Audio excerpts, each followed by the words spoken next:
It is about a long sales cycle.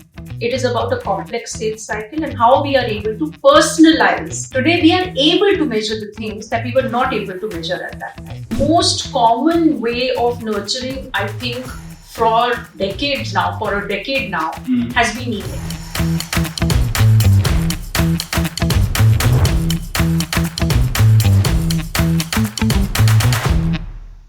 Dear viewers, I hope you are having an amazing festive. The country is in the mood for sure. In this ever-evolving B2B marketing landscape, today we are back with another episode of Economic Times Brand Equity Presents Conversion Conundrums. The guest today we have with us is Anjali Gupta. She is the head of marketing at Sify Technologies, and from her we'll understand the nuances of full funnel marketing and how the communications journey that she started her career with helps her today. Welcome to the show, Anjali. Thank you, Anirban. Good to be here. Full funnel strategy is very important in B2B marketing, considering the sales cycles are very long. How do you deal with it and what's the approach that you follow? See, sales cycles are not just long. Sales cycles are complex. Right? It's no longer just about how long the sales cycle is. It's about who is in the sales cycle. When you do account-based marketing, it's not just one individual. It is multiple C-suite. You have, procurement. You have the CFO. How are you addressing them? So it is, I don't think, Anirban, it is about a long sales cycle. It is about a complex sales cycle and how we are able to personalize our communication to each of the stakeholders in this sales cycle. Fantastic. So personalization is key to engagement. In your previous role, you led demand generation, and they said in B2B marketing, it's all about how well you can generate the demand and the quality of demand. Any strategies that you would like to highlight that work very well for you? And how did you measure success when it comes to demand generation? So it's interesting. It just wasn't in my previous role. I started with demand generation way back in 2010 when I joined IBM, right? Wow. It was hardware business. After that, performance marketing, then in Kindred, of course. So it's been a long 15-year-old journey for me to be specifically doing demand generation. And of course, today in my role, growth and demand marketing is crucial, right? Fantastic. So in this 15-year-old journey, I think when we first started talking about demand generation, we thought integrated marketing, right? Integrated marketing at that time was just having consistent messaging across all channels. That was how we did it. Multiple channels, but they were all very separate from each other. We were working in silos, right? So when we did measure, and potentially way back 15 years ago or even 10 years ago, the only thing you could truly measure as having made an impact, direct impact, was events, right? Today, that has changed. Integrated marketing, omni-channel marketing means different things. Now it is about personalizing the content based on the analytics that you're getting. It is about personalizing, platforms. It is about being able to talk to your prospect based on what they're looking for or what their intent is. So, of course, the way we measure also has dramatically changed. Today, we are able to measure the things that we were not able to measure at that time. So, we'll talk further about measurement. But at this point, it is crucial to understand that every touch point can be measured, can be personalized, and can cater to the need of the customer. Fantastic. You can't monetize if you can't measure, is what they say. Taking you back to full funnel marketing, it often needs you to break departmental silos and, several operational teams needs to come together. How do you go ahead with this cohesive journey? Oh, I love this question. So I think it was about 7-8 years ago in IBM, one of my bosses had made this statement. He had said marketing is the new sales.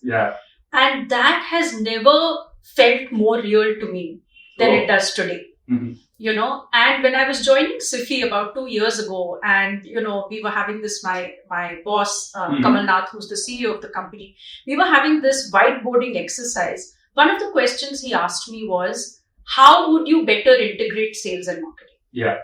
Right? So you talked about a cohesive journey, right? His question on how would you integrate? So the question no longer, Anirban, is should this be an integrated play? The question now is how can we improve it? How can we better it? right? Yeah.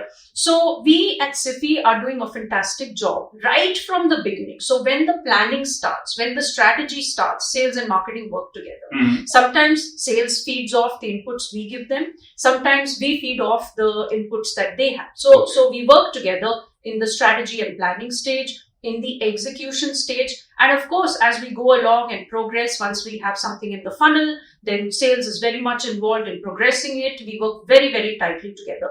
We have a team of people in sales excellence, sales operations, we call them sales excellence, who are a catalyst to this relationship.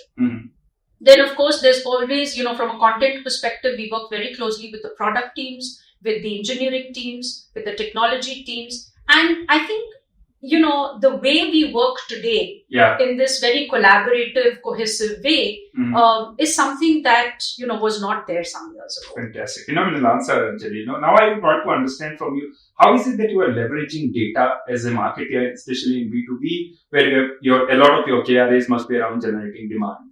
Right from when you have traffic coming into your website, that gives you information on how is your content being received. It gives you an opportunity to test new things. Correct. So you definitely leverage data there. You leverage data when you are building cohorts and building, lists of people that you want to address a certain solution to, because you find that based on data, you've seen that they are surfing your website for that particular kind of information, right? So data is used everywhere, Anirban. That I can't imagine that. Of course, when we're doing creative and stuff like that, there's also a lot to do with how your gut feels about something. So I wouldn't lose the art of marketing, but everything today is a science. So when I hire people, Anirban, today, I also see how analytical they are. It's not just about how good they are with copy or how good they are with marketing strategy. In their marketing strategy, how well do they know how to read data? And how well do they need to draw insights from data? So data is being used across the board in planning, in execution, and of course, when you're measuring campaigns. Fantastic. Data is the new oil for sure, even if you are in the piece of marketing. Want to understand from you, you mentioned about nurturing in the beginning of this conversation. Do you have some favorite techniques of nurturing the lead throughout the funnel? I won't say favorite, but I'll say the most common way of nurturing, I think, for a decade now, has been email. Right? So when people come into your event, or when people come into your, they download something, right? And read a paper, anything. What do? You send them this 3-touch nurture and you do. So that I would say is the most common way of nurturing and staying in touch with people. It also gives you very good insight into what their interests are, right? Sometimes when they're no longer reading your emails, you try to serve them something new to see if their interest would lie there. And then you see how they react, right? So one is, of course, email. I think, though, that events is a wonderful way to nurture, because you have so many people who consume your information, who show interest in what you have to offer. Then being able to go back to them and bring them back to a more personalized approach would be definitely one way of nurturing. So there are multiple ways to nurture. I don't personally have a favorite, but I think depending on where they are in the journey, depending on what they have consumed, you serve them back. Fantastic. Email comes out, and I'm sure the email service providers would be very happy to hear that. You began your career with communications. I want to understand from you, Anjali, how is it that you leverage your communication base today when you are looking at it as a marketer? So I love this question for a couple of reasons, right? Why? Because I think I still am a communications person, right? I don't think I never ever let that go. But today, whoever needs to communicate, it doesn't matter whether it is the business person or a marketing person, has to have the art of storytelling. Has to be able to deliver a message in a very concise and very precise way. And has to be able to tell a compelling story. Now, having said that, I think my initial training as a communicator really helped me build that skill. In fact, I often share this with my team, that having to write very early on in my career, having to proofread very early on in my career, really brought some skills to the fore. Today, I don't think there are people who miss little mistakes in copy all the time, but I don't miss it because it was my early training. So that I have to be very grateful for. Fantastic. So it needs to be a good mix of Google Docs as well as Sheets. It cannot be only data. No, not at all. Not at all. Yeah. Fantastic. You mentioned personalization a couple of times, and we discussed personalization a lot in the case of B2C marketing. But when it comes to B2B, how important is it? How do you ensure that you are personalizing the communication, as you mentioned, for the right buying behavior or for the right buyer?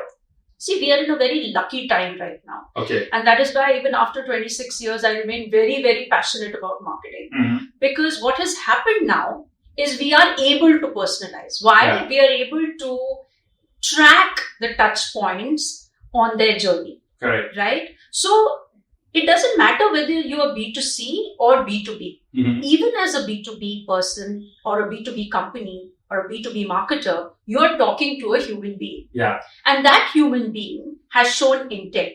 That human being has shown a like. Yeah. That human being has consumed something that you're able to address. I wanted to understand how is it that you're personalizing for B2B buyers today? Yeah, so the way we personalize is basically understand what their consumption sort of is of our content.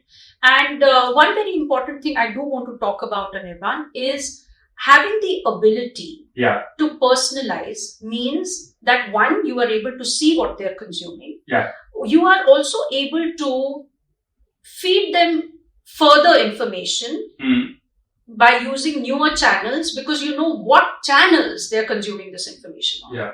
Right? And channels again differ at the different stages of the journey. So where they consume very early stage awareness content may not be where they finally go to buy or show their intent to buy, right? So you are able to personalize at every journey, and we're not perfect, but I think nobody is perfect at this stage. But I think it's evolved to a time where you at least are able to try new things and test new things. Fantastic. Last question from me, Anjali. I want to understand from you, what are the trends do you think that will shape B2B marketing going forward? Oh my God, that's a big question to answer. Yeah. Right? Because with technology changing, there's so much happening. Correct. But I think this one thing in hyper-personalization, right? This is going to have like this avalanche effect on many things, right? The ability to hyper-personalize, that is going to become key. The ability to track full funnel analytics. Yeah. That again is going to have an avalanche effect. Fantastic. Right? Right now, we are able to sort of track early funnel, right? We are able to track middle of the funnel, and we are able to track end of the funnel, but not necessarily together cohesively, right? In silos. And sometimes we try and put the pieces together. Some people may be doing a great job of it. Some of us are not. We're still learning the ropes, right? Now, having the ability to get that full funnel analytics will open like a Pandora's box for us, right? Then you are able to do all sorts of customization with content. Of course, going into the future, already actually, you have AI bots, you have conversational bots, right? You're able to communicate with your customers very, very personally, personalized. Correct. Because you know what they've consumed, and so you're able to use AI to do that. Then, of course, where again, like I've already said many times, the ability to personalize not just content, but even platforms for them, because you know where they're consuming your data. So I think all of these are going to have this avalanche effect, and all of them are going to make a huge impact. Fantastic. It was amazing having this conversation with you, Anjali. That was Anjali Gupta. She is the CMO of Sify Technologies. The key takeaways from this episode is certainly going to be the ability to juggle between Google Sheets and Docs, to understand data as well as have the creative flair. Thank you, dear viewers, for joining us in this episode. If you like it, keep following us and see you soon.